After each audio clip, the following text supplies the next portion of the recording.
Bom dia, meus amados. É com muita alegria que nós estamos mais uma vez aqui com vocês nessa manhã para podermos estudar um pouquinho da palavra de Deus, onde nós estaremos no café da comunhão, no jardim de oração, porque infelizmente por causa da pandemia nós não temos feito o café da comunhão, só o jardim de oração.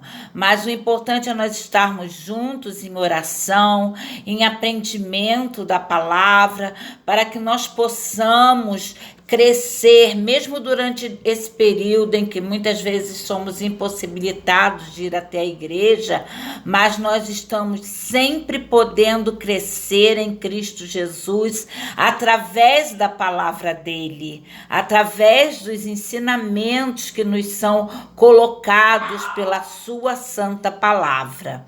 Eu agradeço a oportunidade a Deus, agradeço a oportunidade também à irmã Sirene pela responsabilidade que ela permite com que eu venha ministrar o estudo bíblico, e também ao nosso pastor Sérgio Passo pela confiança de deixar que eu venha a ministrar a palavra, devocional desse jardim da oração. Para começarmos hoje o nosso jardim de oração, o título dele é Jesus na Casa do Pai, e a leitura bíblica em Lucas 2, 41 a 52. É o momento em que Jesus vai com os pais até Jerusalém, e ali nós temos uma situação que ele fica em Jerusalém. E os pais voltam para casa sem Jesus. E nós temos muitas coisas a aprender nesse pequenino texto da Bíblia. Porque a Bíblia, ela fala por si só. Um versículo, por exemplo, o menor versículo da Bíblia, Jesus chorou. Olha quanto nós podemos aprender com esse versículo. Então, esse texto eu não vou ler, só vou ler o versículo-chave, porque eu vou fazer uma pequenina exposição de versículo por versículo. Então, os irmãos vão ter uma ideia bem abrangente do que é esse versículo que se encontra em Lucas 2, do versículo 41 até o versículo 52.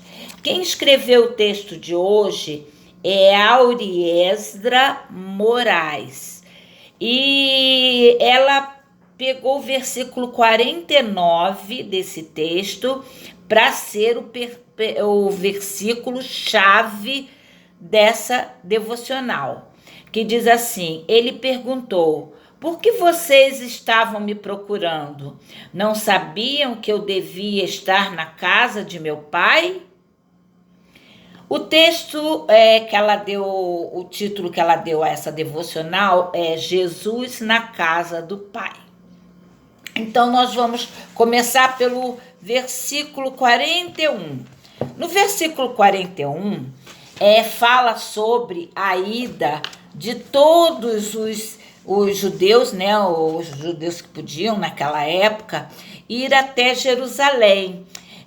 Na festa da Páscoa. Nós sabemos que a festa da Páscoa ela é festejada porque ela fala, o fato principal, por que ela acontece, é a festividade, o agradecimento do povo judeu por o livramento que Deus deu ao povo hebreu quando ele saiu com Moisés da terra do faraó, ele saiu do Egito para caminhar para a terra prometida a Abraão e aos seus descendentes. Então, é uma festa em que eu aprendi outro dia que todos os judeus sempre oram. E na oração, eles dizem assim: ano que vem, Jerusalém. Todos os judeus têm o sonho de ir até Jerusalém. Só que nem todos conseguem, mas eles oram pedindo a Deus para poderem seguir até Jerusalém e festejar uma Páscoa em Jerusalém. No versículo 42, ele fala, a Bíblia diz que Jesus estava com a idade de 12 anos quando ele e sua família subiram até Jerusalém.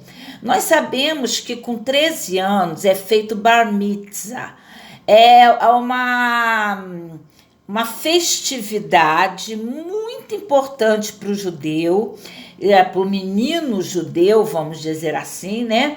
Porque é aonde ele é introduzido na sociedade, não mais como uma criança, mas já como um adolescente, como um judeu que já estudou a Torá, um judeu que já está totalmente familiarizado com as coisas do templo, com como seguir a Deus, né? Então é um momento de muita importância na vida do menino judeu. E Jesus, ele estava exatamente no limiar desse momento. Ele estava ainda com 12 anos, ele estava se aproximando do seu Bar Mitzvah. No nosso manancial, a Auriesdra diz assim: quando Jesus completou 12 anos, ele e seus pais foram cultuar a Deus em Jerusalém na época da Páscoa. A festa terminou, mas o menino resolveu ficar com mais um pouco. E caramba! Jesus, quando terminou a festa, ele não voltou com os pais para casa.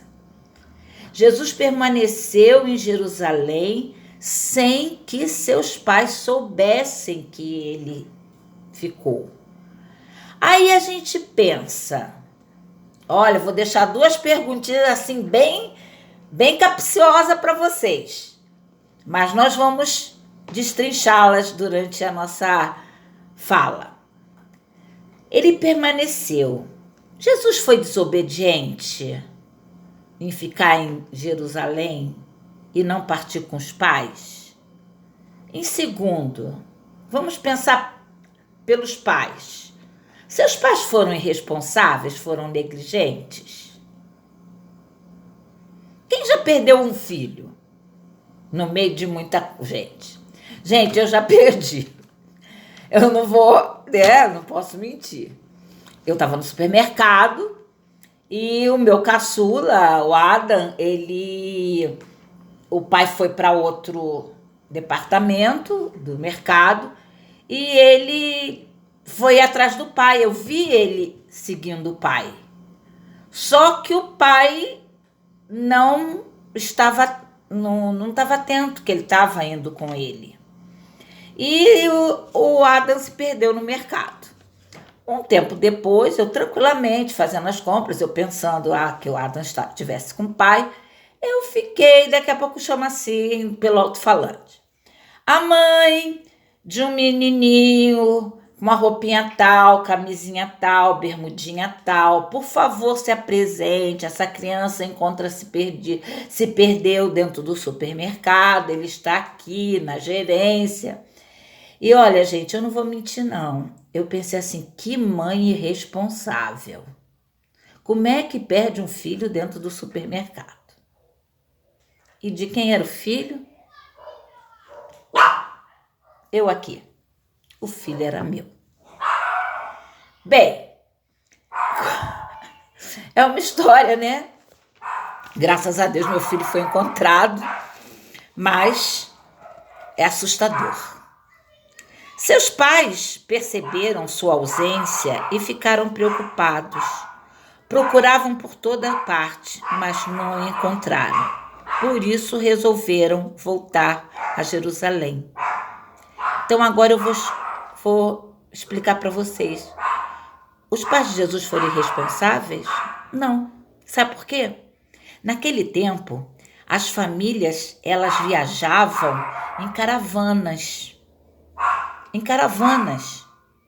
E durante o dia que se passou, O que Maria e José, desculpa, estou casando Maria com o errado, ó meu Deus. O que Maria e José pensavam? Ah, Jesus está com os primos, né? Brincando, sabe como é que é? Um menino de 12 anos tá na toda a essência, né? Das suas brincadeiras. Jesus está brincando. Eles só foram dar por conta que Jesus não estava no meio deles no final do dia, onde todos se reuniriam, né? Cada família se reuniria com seu núcleo familiar. Com isso, nós vimos que os pais de Jesus não foram irresponsáveis. Para eles, Jesus estava seguindo o cortejo, a caravana, de volta para casa. Bem, eles voltaram, né, para Jerusalém. Imagina o coração de Maria e de José, cadê Jesus? Meu Deus, ele está sozinho em Jerusalém. E depois de 3 dias, eles acharam-nos junto aos mestres. Imagina nesses 3 dias, José e Maria devem ter levantado todas as pedras de Jerusalém procurando Jesus. Imagina o desespero que eles passaram procurando Jesus. Até que o encontraram junto com os mestres, ouvindo, fazendo-lhes perguntas, interagindo dentro do templo com os mestres.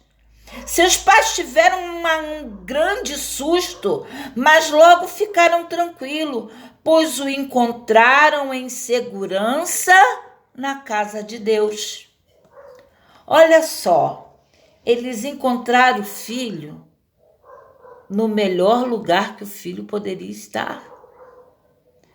Na mesma hora, tudo mudou dentro do coração de José e de Maria.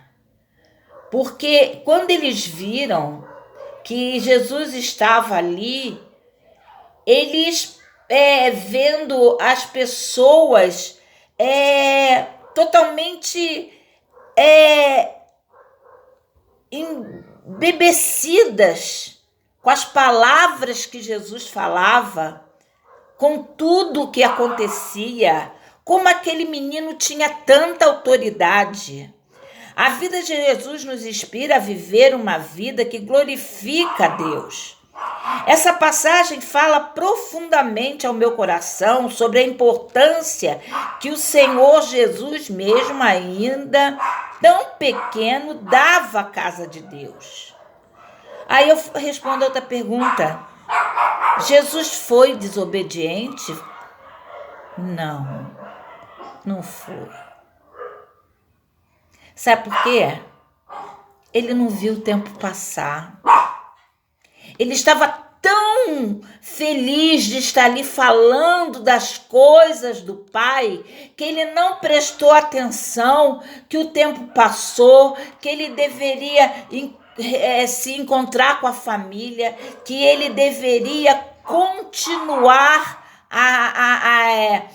junto à família para poder voltar até a sua casa. No versículo 51, diz assim: e desceu com eles para Nazaré e era-lhes submisso. Sua mãe, porém, guardava todas essas coisas no coração. Jesus ali, tão feliz por estar aprendendo, por estar se preparando como homem para o ministério que ele veio, para fazer a vontade do Pai, para morrer naquela cruz por mim e por você, que ele perdeu a noção do tempo. Qual valor estamos dando à casa de Deus? Será que temos nos deleitado com o ensino dos mestres? Será que estamos, de fato, investindo tempo na casa do Pai como deveríamos? Acho que Jesus mostrou claramente que o Filho de Deus deve estar na casa do Pai, pois não tem nada melhor que viver em sua presença. Que o Senhor nos ajude a viver assim, louvando e aprendendo em seu templo, pois na presença de Deus há fartura de alegria. E o texto termina dizendo: e crescia Jesus em sabedoria, estatura e graça diante de Deus e dos homens. Que Deus, nesses momentos tão difíceis que nós estamos atravessando, né? Quantas vezes a gente deixava de ir à igreja para ficar em casa vendo televisão? Precisou as igrejas serem fechadas para a gente sentir saudade do tempo em que nós íamos até o templo, porque igreja somos nós, né? Cada um de nós somos igreja. Mas agora, muitas vezes a gente quer ir ao templo e não pode. Jesus ali, ele ficou aos pés daqueles doutores, daqueles mestres, discutindo sobre as coisas dos pais. Que nós possamos também ter tempo, que nós possamos fazer o tempo, porque todos nós recebemos o mesmo tempo de Deus, 24 horas por dia, para termos tempo de ler a Bíblia, para termos tempo de orar, para termos tempo de, às vezes, fazer um carinho em alguém pelo telefone, porque aquela pessoa está precisando. Vamos orar? Papai do céu, obrigada. Obrigada porque o Senhor nos ensinou através do teu Filho que estar na tua casa é o melhor lugar onde podemos estar. Pai, que passe logo toda essa tristeza que o mundo está vivendo, Senhor. Que nós possamos, Senhor, termos alegria, como diz o Salmo. Alegrei-me quando me disseram, vamos à casa do Senhor. Vamos lá estudar o EBD, vamos lá prestar culto de louvor a Ti, vamos lá orar, vamos lá glorificar o Teu santo nome, vamos lá Te agradecer, Senhor, por mais um dia o Senhor ter preservado a nossa vida. Glórias Te damos, Senhor, e que possamos aprender com essa lição, que nós precisamos estar na casa do Pai. Nós precisamos congregar, não existe igreja em casa. Só tem igreja em casa quando a gente está doente. Mas se a gente está com saúde, vamos congregar como irmãos que somos, porque quando Jesus vier nos buscar, nós subiremos todos e congregaremos eternamente na única e verdadeira igreja, aquela que é salva, lavada e remida pelo sangue de Jesus. E é em nome dele que nós choramos. Amém. Meus amores, beijos, muitos beijos, muitos beijos. Que Deus abençoe a nossa semana e que nós possamos dar glória a Ele. Amém.